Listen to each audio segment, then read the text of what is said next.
and the staff up there, oh gosh, since 2007, when Diane and Walter started the Family Museum in San Francisco in the Presidio.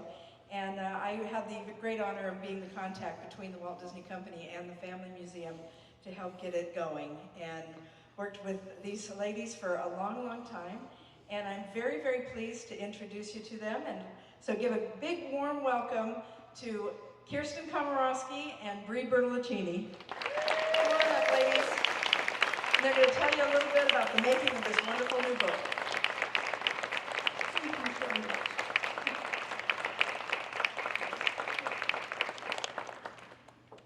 Great, so thanks for being here, welcome. We're here to talk a little bit about the museum, but mostly about our upcoming book, Walt Disney Treasures, Personal Art and Artifacts from the Walt Disney Family Museum.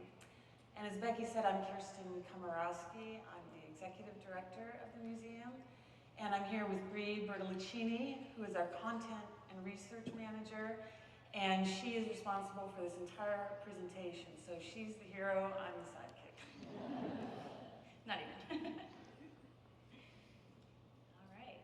Well, to get everybody on the same page, I want to start from the very beginning and want to hear a little bit about you, Kirsten, and how you started at the museum. Yeah, so I was hired in 2013 by Diane Disney Miller, Walt Disney's daughter. And I had the good fortune to hear directly from her vision for the museum. And she was enthusiastic, energetic, generous, a wonderful person. And after she passed away, I worked with her husband, Ron Miller, who was the former CEO of the Walt Disney Company. And he was fantastic to work with. We had a great time, learned a lot from him. He also told me many, many stories, some of which I'm going to share with you today.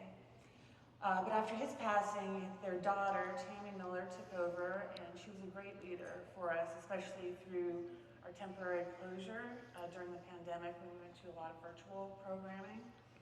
And now Walter Elias Disney Miller is our chair, and he was the co-founder of the museum. So he has a really deep knowledge of the museum and has some really innovative ideas for our future. And we're also fortunate to have 3 of Walt Disney's great-grandchildren on the board now, and they bring a really interesting perspective to the museum and new energy. So that's been wonderful also. So Bree, can you tell us a little bit about why we're so fortunate to have you on our team? Yeah, so I actually started at the museum as a volunteer way back in 2014. And while I was still in college, and I was just so passionate about the work that the museum was doing and its mission. And I was so excited and jazzed at the time. I really wanted to create social media and create digital content where I could combine my passion for Disney history and my passion for being on my phone all the time. So I actually changed my major completely, and I changed it to marketing. I took a little short stint at the Disney College program in Walt Disney World, and then when I came back, I was able to join the marketing department, where I've been the last 8 years. And so during my time in the marketing department, I've been able to help create digital content, do a lot of research, and I was able to co-host and produce our podcast, WDFM, and then also during the pandemic was able to co-host our Happily Ever After Hours series, where I was able to interview a lot of those Disney historians, Disney luminaries, animators, Imagineers. So that was a lot of fun. And so since then, I've gone ahead and to focus on research and kind of developing more historical content, and that's kind of where I was able to help with a lot of special exhibitions that the museum has done these last handful of years. And before Ron's passing, I was actually able to do personal research for him about Walt Disney, where I was like, shouldn't you know about Walt Disney? You sat at the dinner table with him. So that was really, really incredible. So my role has evolved where I can now focus on content and on research. And this book was my first big project where I was able to work with Walter Miller on it. So it's exciting. You did a fantastic job on the book, Bree. Thank you. So how many of you have been to the museum? Okay, great. So want to talk a little bit? So for those who haven't, let's get a little background about the museum and the museum's origin so that, some things everybody might know. So Ron and Diane Miller moved to the Bay Area in the 1980s, and they founded the Silverado Vineyards in Napa. But for over a decade, Diane had been thinking about how to best honor her father, and she had gotten involved in a couple of projects, the film The Man Behind the Myth, about her father. And also she was part of the team that imagined and funded the Walt Disney Concert Hall in Los Angeles. But she was looking for a way to tell her father's story to a broader audience and also to honor the people that worked with him. So we are going to show you a short clip. This is from the museum's 5th anniversary film, where you'll see Walt's grandkids, Walter Miller and Joanna Miller, talk about Diane's vision for carrying on her father's legacy.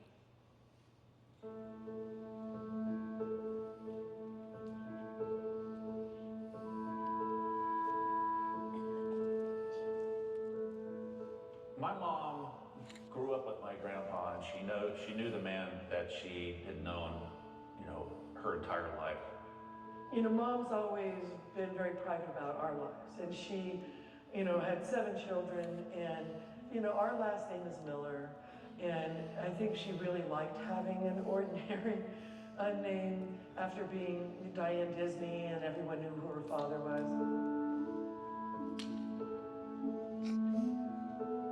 She grew up with people coming up to him and asking for his autograph. She grew up being photographed all the time.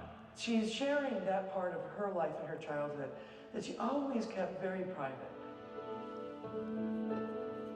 And then all these untruths and misconceptions came out about him through books, articles, and it really bothered my mom. And she wondered what she can do to,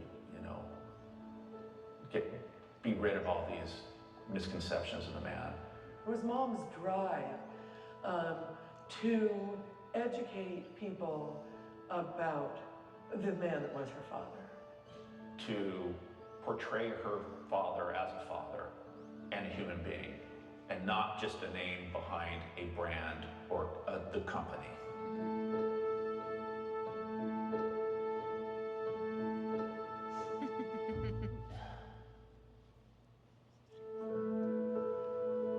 Was it hard for you to share some of your personal things in this museum? Oh, yeah. Oh, it's very hard. When I first saw some of this film here, I thought, oh, gee, I don't want the whole world looking at that. Then why did you do it? Because it's about him. It tells about him. It shows him. I think, look at this. I love this. His daughters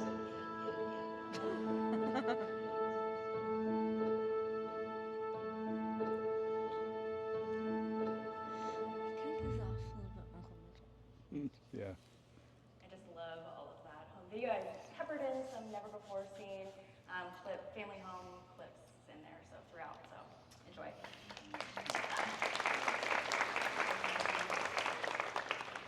So today we are talking about Walt Disney Treasures, which is about the museum's collection of objects. And so Kirsten, I thought it would be great to kind of start about how did the museum's origins start with our collection? So in the 1950s, Walt Disney established a private family company, Retlaw Enterprises. Retlaw is Walter spelled backwards. You love that kind of thing, as many of you know. And so Retlaw held the rights to Walt's name, image, and likeness. And it also held the assets, the monorail at the park and Disneyland Railroad, and then his awards, memorabilia, family footage. But in the late 1990s, Joanna Miller, who we just saw, discovered that many of the items in the Retlaw warehouse were stored in unideal conditions. And so the idea started to come up that they should maybe move the assets and display them for more of the public to see. And so in 2001, the family moved the objects from North Hollywood up to a warehouse in the Presidio in San Francisco on Gorgas Avenue, and it was a sort of by appointment only arrangement at that time. So So let's take a look at this warehouse in the Presidio. We'll hear again from Walter and Joanna Miller. Suddenly we're moving out of Grandpa. What made the most sense was to come up here where my mom was located, and that was San Francisco. So she looked at some different buildings in the city and fell in love with the Presidio. And the warehouse is gorgeous.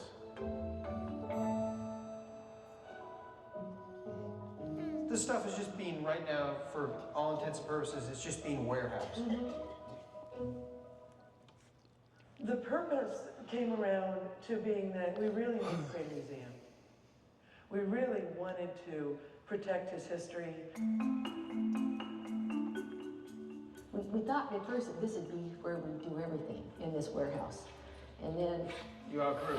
yeah, And Walter was actually trying to convince my mom that really Grandpa deserved something more than pictures on the wall. There really was only one way to build this museum, and that was the way my grandpa would have built it, which is cutting edge, state of the art.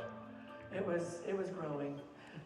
and we began acquiring Disney art and things like that, and putting a lot of money into acquiring artifacts. And we thought, well, aren't we lucky to have this in a warehouse in the Presidio, but wouldn't it be better if it were in a little bit nicer set of digs?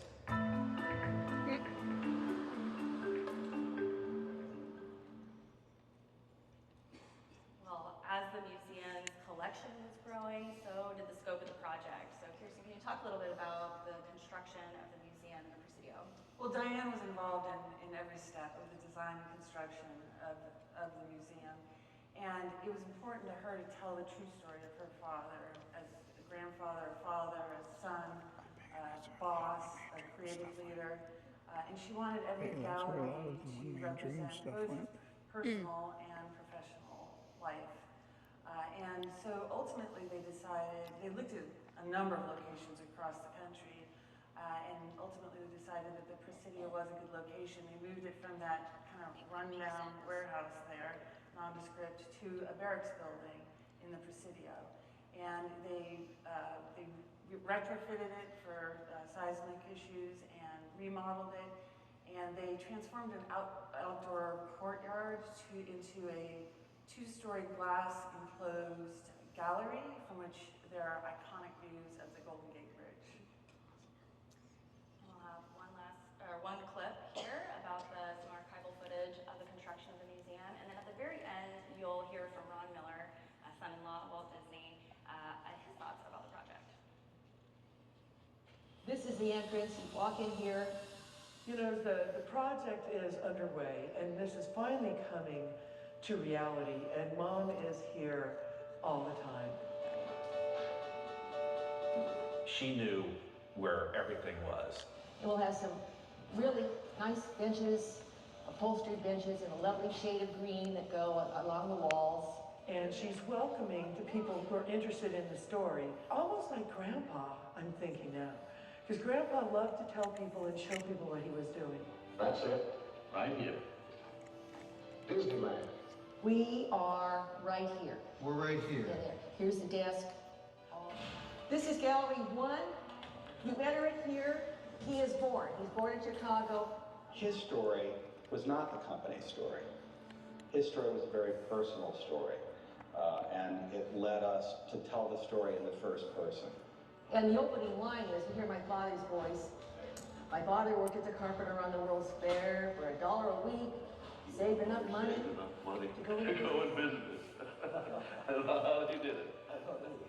And he chuckles, you know. Grandpa was a story man. I think my mom is also a good storyteller. And you have arrived in Hollywood, into the beginnings of Mickey. And that's where the story Mickey begins, right over there. As you walk out this way, you will see the Golden Gate Bridge from the window. And then you come around a corner at the end, down there, you make a turn. Once I referred to it as Christmas morning. The point is like where You know what I would like to do? Is tie in a some, million things. Cartoons, live action, see if we can get theme someone on the park. drone to do the flyover of Goderich. Show the town square.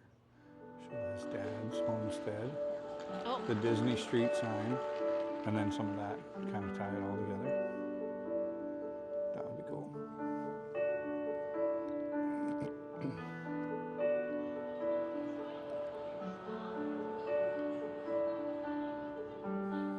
And when we opened it, we knew we had something special here.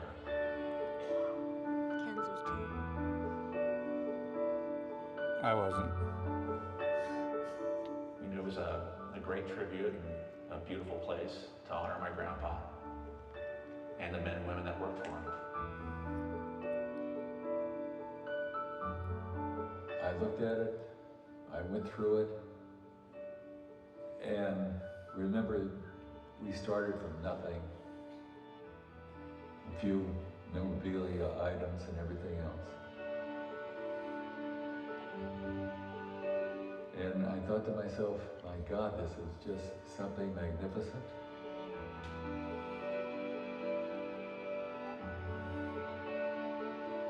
And having known the man, they captured his personality, his character, everything about him.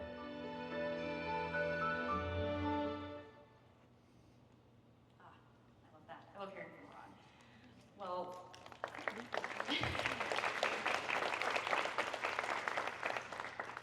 Kirsten, this year marks our 15th anniversary at the Walt Disney Family Museum. And so from 2009 to today, can you talk about how the museum has really grown? And so for those of you who've been there, we're housed in 2 separate buildings, and in addition to the interactive galleries, we have a state-of-the-art learning center, we have a beautiful Fantasia-themed theater, we have a shop, a cafe, and we have a strong relationship with the company. Becky Klein at the Walt Disney Archives, the Animation Research Library, Imagineering, and we share historical information and we lend each other objects. So that's been a very robust relationship, and we're endlessly grateful for their support. And as I mentioned, the family is made up mostly, the board is made up mostly of family, and they're carrying us very vibrantly into our next phase. And so, Kirsten, having worked, we've talked a lot about Diane Disney Miller up to this point, our co-founder, and you got a chance to work with her. And during that time, what really stands out to you about her passion for the museum? Yeah, so just to clarify, this is not a wedding photo. This is the teenage ball that Diane was going to. But Diane was so passionate about the museum, and the mission of the museum, which she inspired, was to both tell the story of her father, but also to inspire people to heed their imagination and persevere like Walt did in achieving their goals.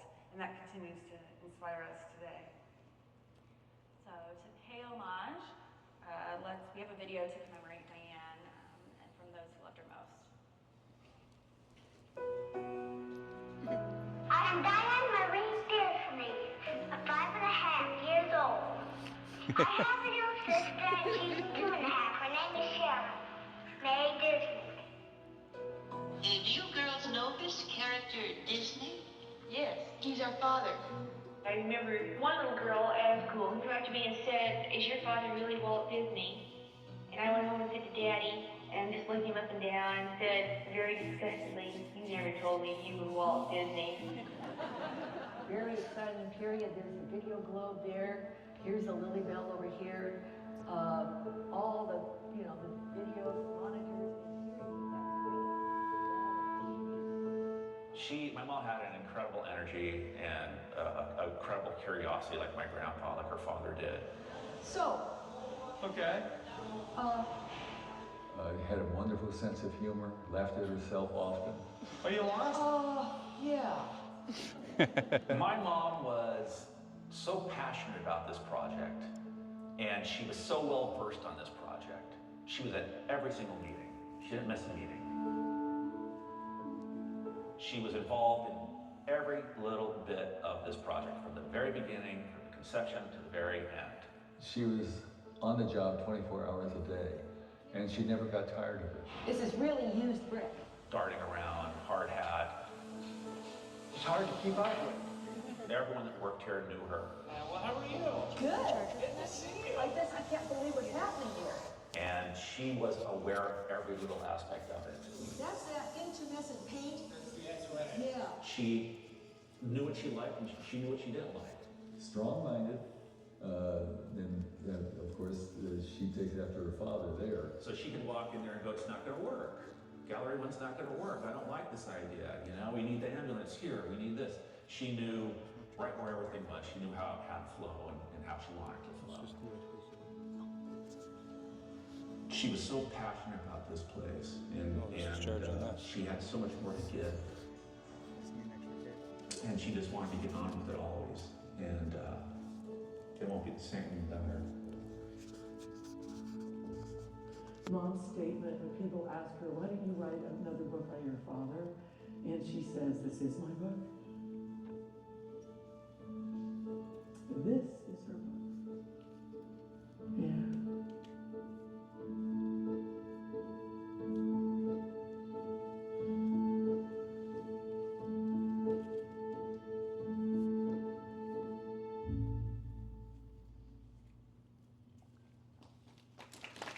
This is the end of the story.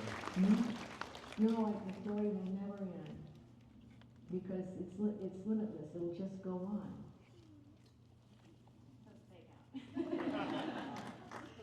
Well, it always gets me so teary-eyed watching it, no matter how many times I watch it. Well, the museum was Diane's book, and I think it's time to talk about our actual book. So Kirsten, can you tell us a little bit about it? Yeah, sure. So, like the museum, the book feels uniquely personal to Walt and his family. It's also a testament to the collaborative effort that went into it, led largely by Bree. So Bree, can you tell us a little bit about the process of compiling the book? Yeah, so the book really started from a spark of inspiration from the museum's own collection. It's huge, and we saw some very humble beginnings, some little cases, and now today we have these huge collection area. It's amazing, where we take care of over 25,000 objects, and it's made up of both personal items, and then the Disney family helped to grow our collection, and today we're still continuing to grow our collection. So we really wanted to highlight some of these really amazing, unique objects, and so that represent really all of Walt's life. So I worked with Walter. Walter was our co-founder. He was really the perfect person to author this book because he helped to co-found the museum and curate that original collection, what's in the museum. And so we had to narrow down 25,000 objects. This book would be huge if we talked about every single one. And so down to only 250. And it was definitely a team effort, and we had teams across the museum picking our favorite objects. We worked with our collections team to pick out objects that are still deep in the archives that haven't been seen before to feature in this book. I do want to point out this is such a cute photo of a young Walter and his older sister Jenny with the teacups at Disneyland. So cute. Now, we couldn't just organize these objects alphabetically, and kind of how Walter had said, we had to have Walt's spirit in mind when developing this book, just the same as we did when developing the museum. And so we wanted to create themes throughout to kind of help organize these objects. So I looked at this quote, animation, innovation, inspiration. You'll find it all here in the story of my father's life, and it may inspire you too. It definitely did. I was very inspired. And so picked out animation, innovation, inspiration as some chapter titles. And from there, we really brainstormed more titles for the chapters, kind of organize all these objects to tell a bigger story and all these different facets of Walt's life. And so the collection is a very personal collection. It's a lot of Walt Disney's own personal artifacts, and to us, museum workers, these objects are artifacts. But we have to take a look at, to the Millers, these are some of Walt's grandkids. These are family heirlooms. Yes, so the Miller family were incredibly helpful in putting this book together, as Bree said. And Walter reached out to his siblings, some of whom are shown here, and his cousin Michelle Lund, and asked them to mine their personal collections for special, unique, sentimental objects. And they not only provided the objects to us, but also some really sweet and sentimental stories about the objects. So there are stories in this book that have never been told before. Here's some behind the scenes. We got a chance to re-photograph most of the objects. Our collection and exhibitions team did so much work for this photographing effort, having to take out objects that were on display in our galleries during the days that we weren't open to the public. And so it was really a labor of love. And so here's some fun objects that we'll touch on a little later. And yeah, this project really is a team effort. I'm so grateful to be able to talk about it today, but there's huge teams across our collections, our exhibitions, marketing, and executive teams that really helped pull this all together. And with that, I know, let's open up this book and see what is inside. So our first chapter is Heart, looking at what was close to Walt's heart. Who were the people that he loved, and some of the objects that represent that. Like this is an early prototype of an Autopia car that Walt gifted to his eldest grandson, Chris Miller. So we have a short clip about the family talking about this special object.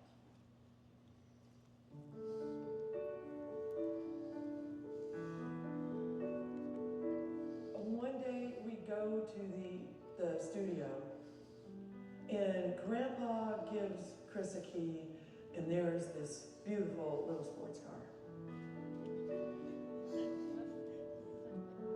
Joanna got a red car too, but it was something special, this little red car. And it was an early prototype of the Autopia cars that were going into Disneyland. There's a fun story about the Autopia car. Yeah, so as you saw, Walt gave Chris, his firstborn grandchild, a car. Joanna, his second-born grandchild, a car. Then Ron and Diane had 5 more kids. And there were no more red cars. So Ron and Diane, to eliminate the infighting among the siblings, just created a new license plate for the next child when they came of age. So they were early adopters of recycling. Reduce, reuse, recycle.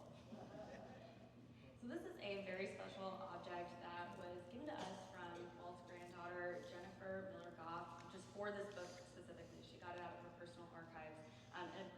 With this is never before seen footage from their European trip.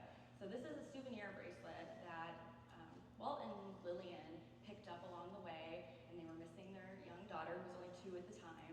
And so the charms represent all the different places that they visited on this trip in 1935. And so the charms represent Vatican City, Switzerland, Austria, Paris, France, and Great Britain. And the only object that is not actually a charm from this trip is, if you look on the left-hand side, I believe it's a little circle, that's actually a ring. And it's actually an amethyst baby ring that Walt gave to Diane in celebration of her birth, so it's a little baby ring. And then Lillian got a matching amethyst ring to celebrate the occasion. So I like that it was kept safe on this charm bracelet. I like this little Swiss. And here's a page from the book, and this represents, there's Lillian's Oscar charm bracelet that Walt gifted to her, and then there's a watch that Lillian gifted to Walt. So kind of showing, the types of gifts that the Disney family gave to each other. Now, Kirsten, I've had the chance to be on one of your great tours at the museum, and I love the story. I know that the As a watch guy, that's cool. Favorites. Can you tell it? It is. Someone that actually owns a Hamilton. Necklace out of the charms for Lillian. I own a But she Hamilton watch. preferred to have it to wear as a Not quite bracelet, like that so one, she had but- it remade. And after Walt's passing, it was stolen from the family. But a friend called in and told them that it would be appearing in an auction, so they were able to reacquire it and were able to display it at the museum today. And what probably helped, a really cool detail on this bracelet that makes it unique to the Disney family specifically, is that underneath each of those little tiny Oscars, it's actually, the film title is engraved underneath them for the film that Walt won the Oscar for. So, but when you look at it, it's like, why is there all these Disney film titles? So it's so glad that it's on display in our And you're wearing one too, Grace. Oh, yeah. Hopefully that's not from the collection. No, I didn't steal it. I swear. It's from the Academy Museum. So our next chapter chapter is determination. And walking through the museum, I am always shocked about all these stories of Walt's determination to get things done. And so this chapter, we use these objects to tell those stories. So for this example, Walt was so determined to get involved with World War I, he actually forged his passport. So this passport says December 5th, 1900 instead of 1901, something probably shouldn't do anymore. It's a lot harder to do, to forge your passport. And then on the other side is a bag of treasures that he picked up during his time in the American Red Cross and while he was in France. And Kirsten, this object has kind of a unique story on how it was found. Right, so after Walt's passing, Lillian Disney gifted this to her grandson, Walter Miller, and he opened it and he discovered that the top tray could be removed, and underneath it was this little bag of mementos that nobody knew had been there all that time. And in fact, Diane said that she used to rifle through this valet box all the time and never realized there was this secret compartment. So she was thrilled to find these mementos from a really early period in Walt's life. Now we have a page here is Walt's letter to Mrs. T.J. Davis, pleading with her to move her family out to Hollywood from Kansas City so her daughter, Virginia Davis, could start his Alice comedy series. And this is a very special letter. It's dated October 16th, 1923. If that date rings some bells, it's also the same day that Walt and Roy signed a contract with Margaret J. Winkler, and it's what today we celebrate as the founding of the Walt Disney Company. So a lot happened on this day. Yeah, and around this time too, Walt wrote a letter to Ub Iwerks to try to convince him to come out west. And most of the letter is about how great Mr. Davis's car is in order to try to persuade him to make a long ride. I mean, I don't blame him. Apparently, Mr. Davis drove a 7-passenger Cadillac, so pretty snazzy for the time. Now, here is one of our gems that we have at the Walt Disney Family Museum. It is the earliest known drawing of Mickey and Minnie Mouse. So let's hear a little bit from the family about how this unique object was discovered.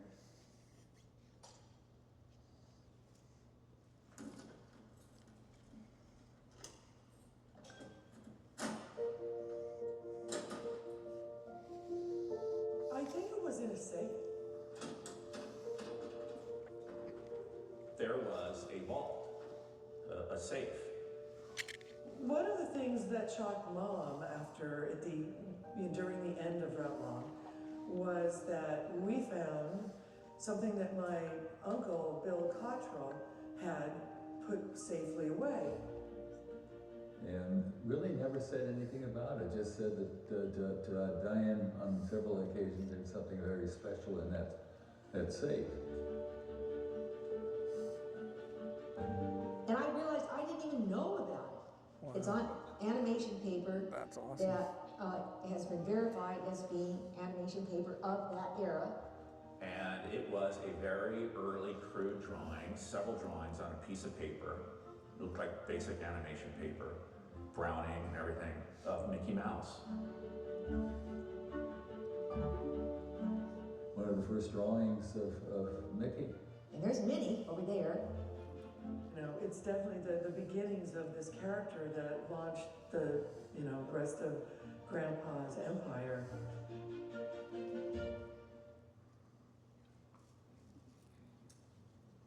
Kirsten, do you have a fun story Well, about what's funny about this, so you can see how fragile it is. And when they discovered it was 80 or 90 years old, it's on animation paper.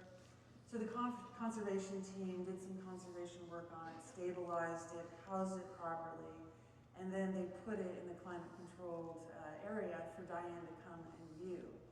And she looked down at it, she picked it up, she held it to her chest, again, and these conservation people were having silent panic attacks.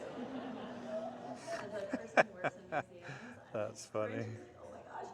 But as a Disney fan, I'm like, oh, I just have the idea of Diane, Walt's daughter, hugging Mickey. It's so cute. And here's my shameless plug that we are selling exclusive merchandise of our earliest drawing of Mickey at our booth on the showroom floor. Although we're almost sold out. So for our next chapter, it's inspiration. What art inspired Walt? He had so many artworks that were done by Disney artists that hung up in his home. And he also had lots of friends and peers within the film and art industry. And commission a lot of artwork, so we really wanted to highlight those friendships and relationships. So here are two portraits that Walt commissioned from Norman Rockwell, American illustrator. And these two portraits are of his young daughters that hung prominently in his office at the studio for more than 2 decades. And then when they were actually returned to the daughter of each of the Disney daughters, and that's where they are today. Yeah, and Diane actually gifted her portrait to her daughter, Tammy, because she thought that Tammy resembled her most closely, and I would agree. Yeah. So here's another portrait. So he had his young daughters had a portrait, and then when they each turned 16, he commissioned another portrait for them. So here is Diane's 16th birthday portrait by artist Mason McMain. You might know her work. She did do the first original illustration of Betty Crocker, but also what her work was known for at the time was she did a lot of poster art for the U.S. government for the American Red Cross. So I believe that's kind of the connection on why Walt might have chosen her as the artist. But unfortunately, this portrait is actually unfinished due to McMain's unexpected passing in 1949. And Diane appreciated this portrait, but she didn't think it looked like her. So it is deep in the bowels of our cold storage collection. And so yeah, we had this artwork in our collection, and I had always wondered, what did Sharon's look like? Because we don't have that in our collection. Well, this book was a perfect opportunity to ask Sharon's daughter, Michelle Lund, what does it look like? And here it is. So Michelle was so generous and actually let us into her home to take a photograph of this beautiful portrait. And it's by artist Disney, her Bryman. And while we were there, this beautiful portrait is hung very prominently in her home. It's just a great homage to her That's what it mother. makes me think and, of. While we were there, she actually pulled out this frame concept art. And I was like, oh my gosh, it's so beautiful. You know, I can speculate. Like getting this photographed immediately. So it's just so cool to see the concept art of the sitting and then what the final product was.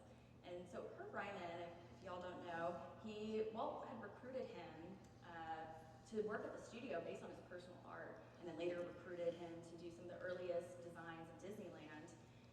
And so it was no surprise that he recruited him once again for a personal favor to do a portrait of his daughter. And so this is actually one of my favorite pages in the book, to have both Disney daughters' 16th birthday portraits together again. The next chapter is animation, dedicated to Disney's animated feature-length films. And so this artwork is from Gustav Tenggren, and it's a Snow White and Seven Dwarfs concept art. And this was the first piece of art that Diane acquired from Howard Lowry. And in retrospect, she considered it the initiation of the collection. After this, they started to acquire quite a bit of art. So here's a breathtaking concept art by Danish illustrator Kay Nielsen. It's a Chernabog from the Night on Bald Mountain sequence in Fantasia. And our museum has always been so inspired by the animation artwork presented in our galleries from the men and women who worked with Walt. And so Kirsten, I thought it would be a good time to talk about our own inspiration for our animation initiatives. Yeah, so as many of you know, Walt was instrumental in CalArts and helped co-found it.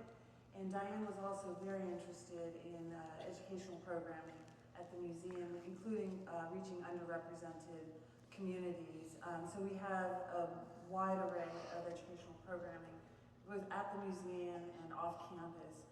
And about 5 years ago, we launched the Animation Academy, and as part of that, we launched a certificate program partnership with a school in East Palo Alto, a historically underrepresented community. And so there's a short clip about this partnership.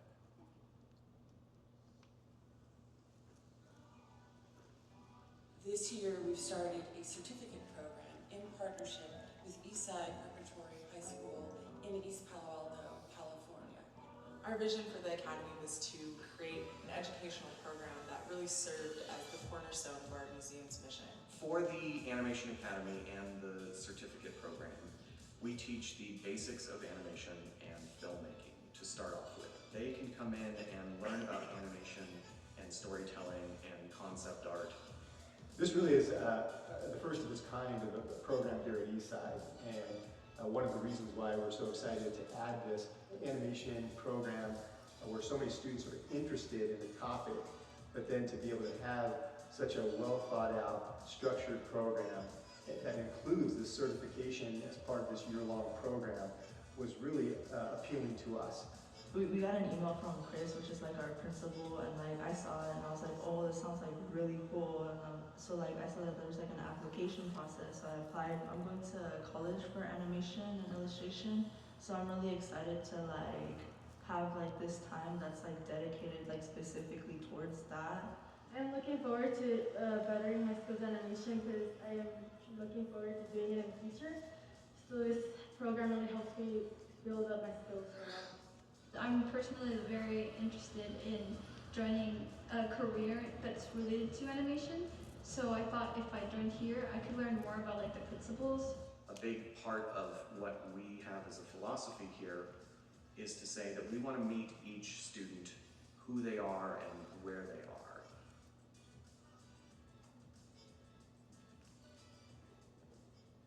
You want to learn more about our educational efforts and our academy, visit waltdisney.org/academy. So up next, I love these notes. These were handwritten notes about the story beats of Lady and the Tramp by Walt. So here are just a handful of them. I love the quote, Lady believes in people, her boyfriend is a skeptic. And throughout all of these little notes, Tramp didn't have a name yet, so he was just the boyfriend. So the museum has a very large collection of Mary Blair art, I know fan favorite, and so here is a page of some of the selections that we had to make. It's hard to choose, just one, that represent films from Peter Pan, Alice in Wonderland, and Cinderella. In 2014, we held a special exhibition, Magic Color Flair, The World of Mary Blair, and I feel like I still hear about that exhibition. Kirsten, do we have anything to say about that? So next year in 2025, we will be hosting a reimagined Mary Blair exhibition at the museum. I'm so excited. I know there are a lot of fans out there. And so the museum hosts a lot of the exhibitions, want a lot the of five-legged very goat? creative exhibitions. Kirsten, what have been some of the highlights? Yeah, so when we're developing our exhibitions, we not only try to look at interesting areas of Walt's life, but also the people that worked with him. So some examples of the exhibitions we've done are All Aboard, a celebration of Walt's trains, Disney and Dali, Architects of the Imagination, Mickey Mouse from Walt to the World, and the Walt Disney Studios in World War II, which started at the museum, went on to the Museum of Flight in Seattle, then traveled to New Orleans to the National World War II Museum, and now is at the Pearl Harbor Aviation Museum in Honolulu, Hawaii. As if I needed another reason to go to Hawaii. So for this next chapter is innovation, and it's really hard to talk about Walt's career without talking about all the innovations that happened during his lifetime. And the museum is so fortunate to have many of these artifacts of these that represent these innovations on display in our galleries. Like this is the optical printer number 2 that combined live action and animation together. It made it possible to have 2 Haley Mills in the Parent Trap, and also made it possible for Bert and Mary to jump into a chalk painting and dance with the penguins in Mary Poppins. And the optical printer is an immersive display in the galleries, and it includes a projection of the magical Dick Van Dyke explaining how the machine works. Here's our wonderful multi-plane camera. There's only 3 in the world, so we're lucky to have one. It's the device that allowed there to be the illusion of depth and animation. And we got a question many years ago about what does the number 12 represent on our multi-plane camera. So I actually reached out to Don Iwerks, son of Up Iwerks, firsthand of Mickey Mouse and camera extraordinaire. And he told the funny story that they're actually numbered based on the rooms that they were housed at the studio. So there was 11, 12, and 14. They decided to exclude 13 for superstitious reasons. And what's interesting about this multi-plane camera, for those of you who've been to the museum, you might think that we built a museum around it because it spans 3 floors, it's huge. And from the galleries, you can get a top view down from the camera. From the store, you can see the camera close up. And as Bree mentioned, Don Iwerks was instrumental in helping us acquire and assemble the multi-plane camera, so we're eternally grateful to him. We are still in the middle of our summer 2024 Olympics, so I thought it would be good to highlight our Olympic torch that we have on display. And so it was designed by John Hench, Disney Imagineer, and he redesigned the Olympic torch, and actually subsequent designs of the torch would be greatly influenced by this. So he helped to kind of shape the Olympics, which is really cool. And so Walt he served as the chairman of the pageantry committee, and so did Ron. Ron was recruited to join. So. Well, according to his contract, but Ron told me that when Walt brought there, they realized he knew more about crowd control and traffic and credentials. They sort of handed it all over to Walt. And Ron actually moved up to what was Squaw Valley, Pacific Palisades, with his family for about 3 months during this time, and so he was intimately involved with this.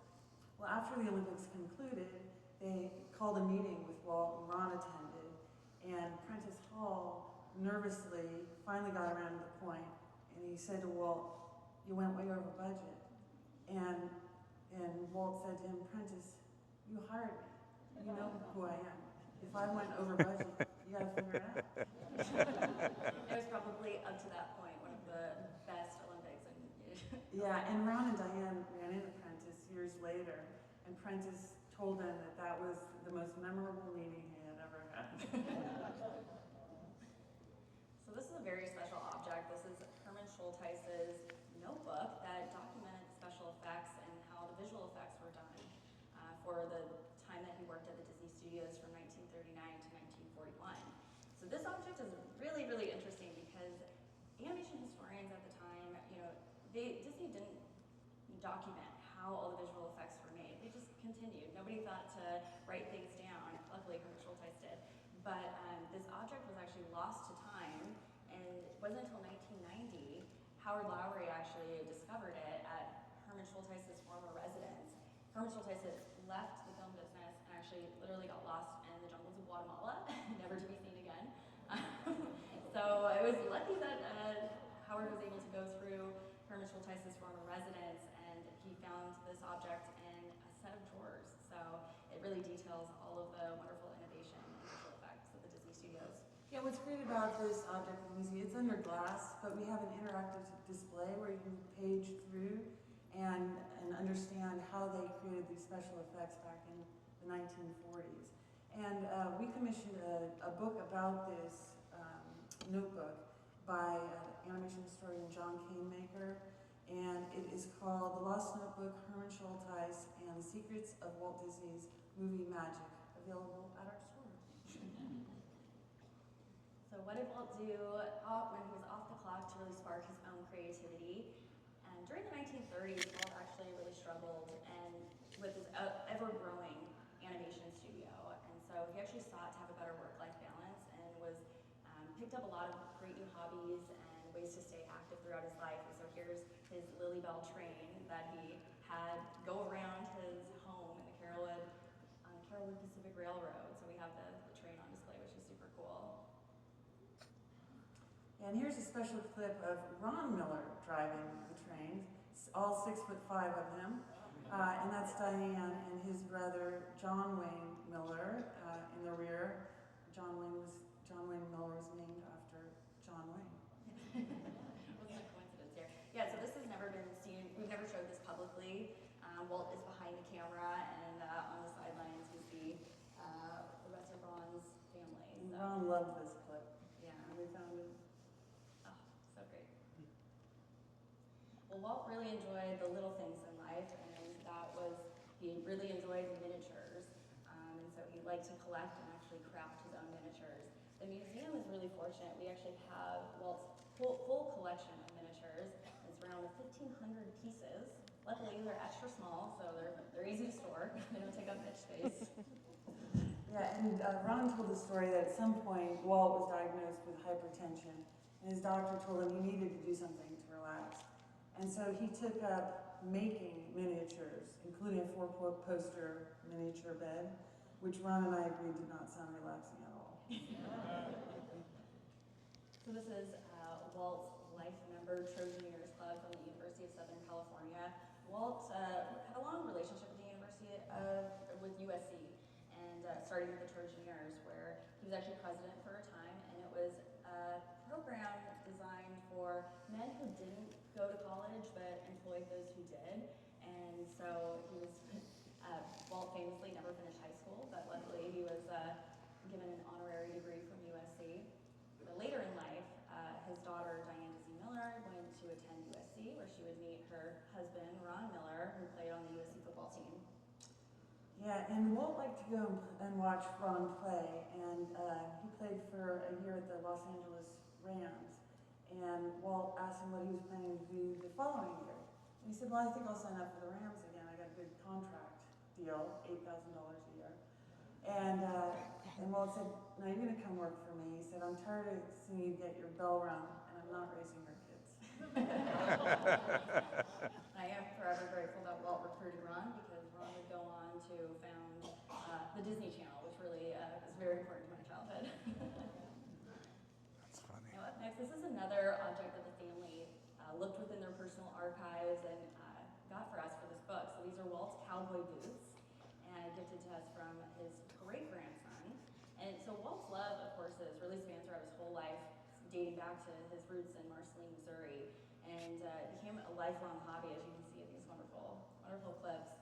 And so the horses, he passed down that passion from his daughters to his grandchildren. So Kirsten, do you have any fun stories about the Millers and their passion for horses? Well, so Walt's granddaughter, Tammy Miller, would tell a story of having fond memories of going to Golden Oak Ranch with her grandfather and seeing and riding the horses, and horses remain central to her life to this day.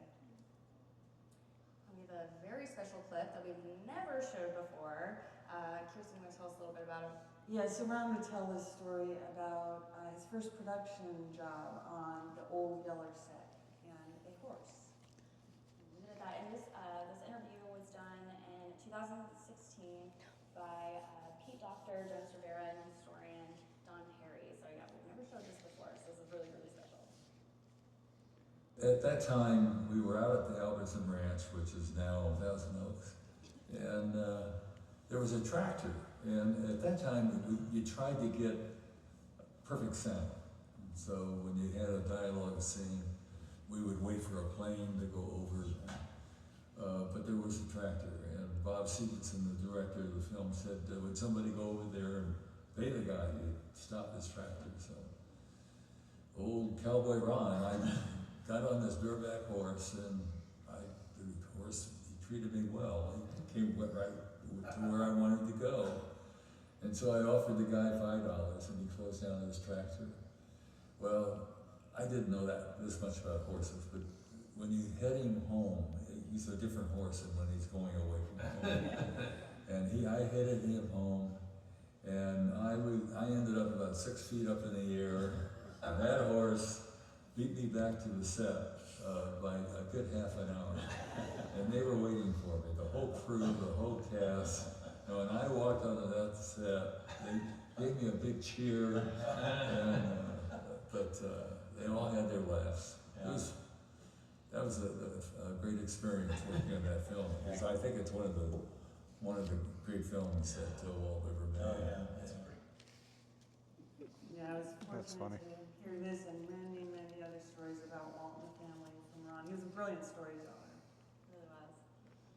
Well, our next chapter is imagination, and this centers around Walt's growing imagination for theme park entertainment, and also, it's handy, our model of Disneyland on display in our galleries is named Disneyland of Walt's Imagination, so pretty fitting.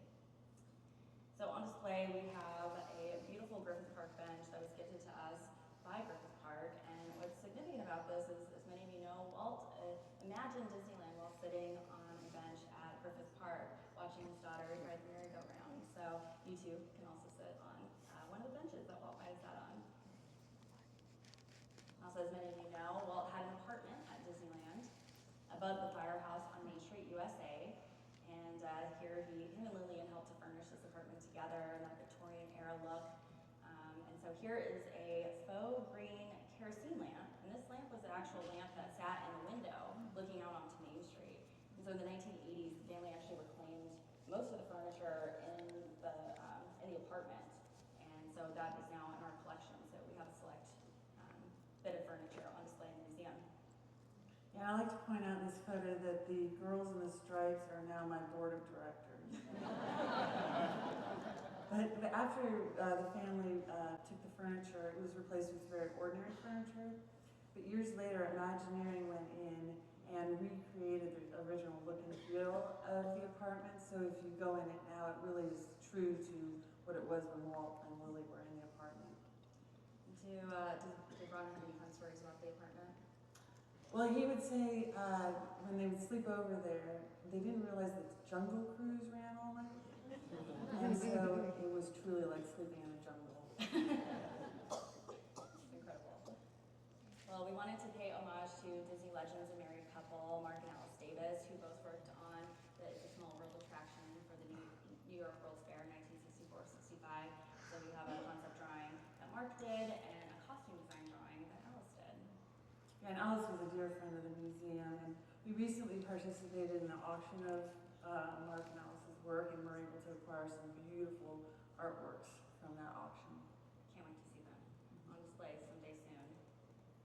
So this is a really special piece. So we really wanted to highlight Walt's interest and his passion for Epcot, experimental prototype community of tomorrow. And so here's a napkin that he sketched Epcot, some design inspirations that he had for the transportation systems.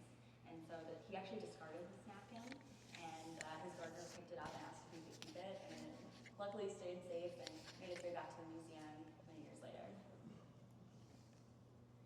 So our last chapter is legacy, and it's really hard to talk about Walt's legacy, at all. So in this chapter, we are focused on his likeness as well as his award. So here is a bust of Walt by Blaine Gibson.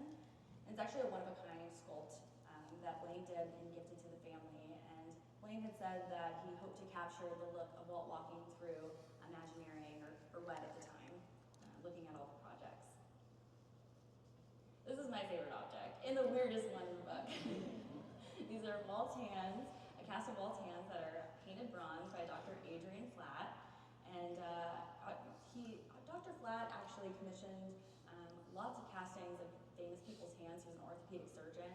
And to try to show that there wasn't a typical type of hand that depicted your success. So. And Bree, you discovered the coolest thing in researching these hands, so you share it with this group. Yeah, so it was I was looking at these hands, and I'm a jewelry person. I love jewelry. There's a lot of jewelry featured in this book because of it. And I was wanting to talk about his rings. And I knew about his Claddagh ring that kind of represented his proud Irish heritage. And I was looking at his left hand and wanted to learn more about his wedding ring. And we asked the family, do you know anything about it? And they said, no, never seen it. Don't know anything about it, but they knew about the other ring. And so I was looking through countless photos and zooming in, trying to see if there was detail to just, see what it looked like. And after looking through photos, I saw one and it had a design on it. And I jumped out of my seat and just jumped up and down because I actually recognized this very ring. It was the Order of Demolay. It's a ring given to him. It's a Legion of Honor ring. And so we'd actually had this ring on display in the museum for the last 15 years. Didn't know its significance, so it was just really amazing. So we'll kind of go through these last couple of ones really quick. Here's Walt's key to the city of San Francisco. It's our nice tie that the museum has to San Francisco. And we close out the book with Walt's final award that he received in his lifetime, the Showman of the Year Award, and here he is alongside Sophia Loren, the Star of the Year. And I just want to take a moment to acknowledge all the people that helped us work on this book from the Walt Disney Company. Becky was so gracious. Her team was incredible, as well as the ARL and the brand and Disney Legal as well. Yeah, and the amazing museum team. Thank you, Bree, for leading it up. And you can pre-order the book with us by visiting waltdisney.org or visiting us on the showroom floor. We're in Hall C. And we are handing out some treasure cards, so you'll be able to pick those up. Yeah, so we hope you enjoyed this, and we're going to leave you with a last bit of inspiration. Palm tree. I'm Diane Disney Miller, and I'm here at the Walt Disney Family Museum in the beautiful Presidio of San Francisco, California. Whether you visited the Disney parks or seen the films, the world over has experienced Disney in some sense. And while the Walt Disney Company still brilliantly succeeds in evoking the childlike wonder in all of us and aims to bring happiness to this world, people often don't realize that there was a man behind the brand. My dad was a person with a lot of drive, huge curiosity, great love of life and people, and everything that makes you human also is what made him human. With so many biographies written about my father,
So thank you everyone so much for coming. I hope to see you at the museum. That was awesome. I'm glad we got this. Yes. That was great.